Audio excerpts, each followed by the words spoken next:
ആദ്യ ശിഷ്യന്മാർ. അടുത്ത ദിവസം യോഹന്നാൻ തൻ്റെ ശിഷ്യന്മാരിൽ 2 പേരോടു കൂടെ നിൽക്കുമ്പോൾ യേശു നടന്നു വരുന്നത് കണ്ടു പറഞ്ഞു, ഇതാ ദൈവത്തിൻ്റെ കുഞ്ഞാട്. അവൻ പറഞ്ഞത് കേട്ട് ആ 2 ശിഷ്യന്മാർ യേശുവിനെ അനുഗമിച്ചു.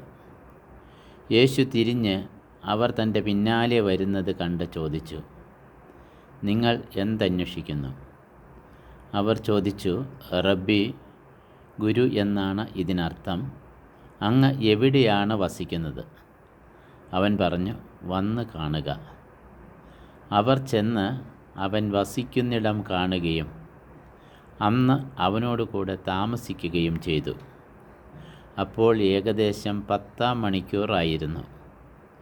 യോഹന്നാൻ പറഞ്ഞത് കേട്ട് അവനെ അനുഗമിച്ച ആ 2 പേരിൽ ഒരുവൻ ശിമിയോൻ പത്രോസിൻ്റെ സഹോദരൻ അന്ത്രയോസ് ആയിരുന്നു. അവൻ ആദ്യമേ തൻ്റെ സഹോദരനായ ശിമിയോനെ കണ്ട് അവനോട്, ഞങ്ങൾ മിശിഹായെ, ക്രിസ്തുവിനെ കണ്ടു എന്ന് പറഞ്ഞു.